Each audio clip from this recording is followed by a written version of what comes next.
estimate po natin ay baka gumastos po tayo dito ng about 5 billion pesos para po sa yung tinatawag na machines para po ma-detect yung mga proprietary na systems. However, wala pong, there is also this possible na scenario na pwedeng i-public-private partnership po ito para no cost to the government po ang track and trace system po na ito. Depende po yan sa agreement po with the manufacturers, with the importers, with the distributors po, para po ma-minimize po natin yung cost to the government. Siguro po, Madam Speaker, distinguished colleague, dito po natin pwedeng ilagay yung cost-benefit analysis. So, magiging mahal ang sigarilyo.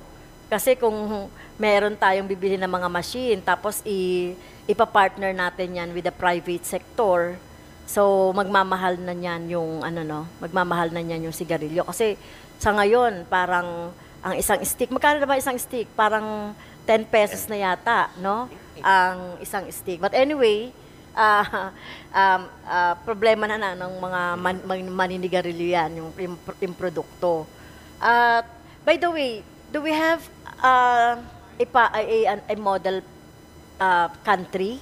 Meron bang mga country na nagpatupad nitong track and trace system?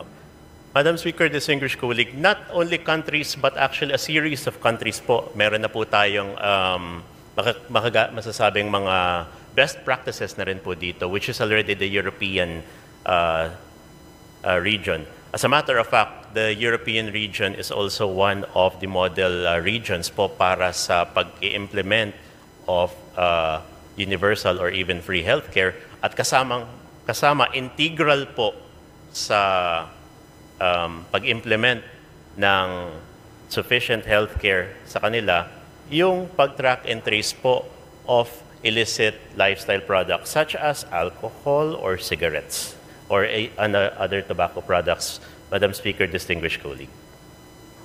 So do we consider agricultural product itong mga tobacco and cigars?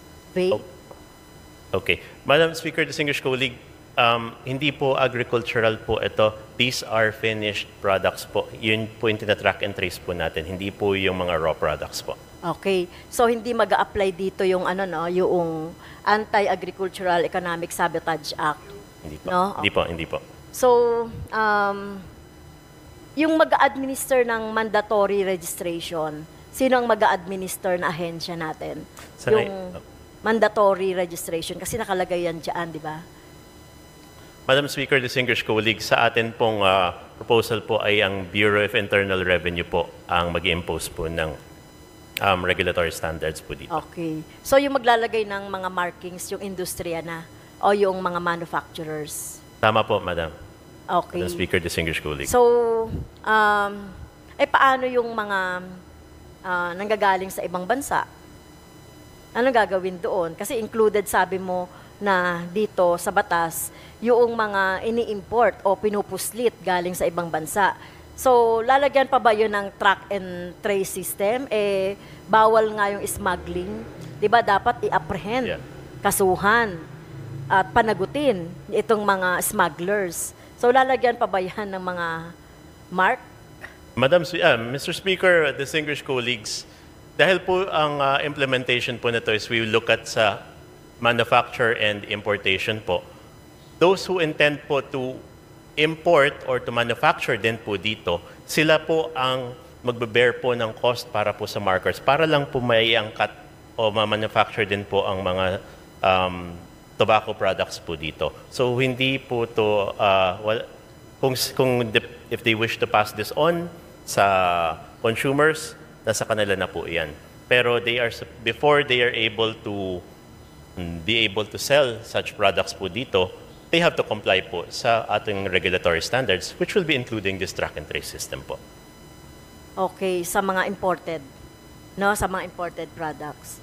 So, entities and personalities engaged in manufacturing, whether legitimate or otherwise, that engage legitimate business too. Example po natin, yung pagpiprint ng mga packages ng mga products since yung mga businesses are not they are not mandated to register their equipment to BIR.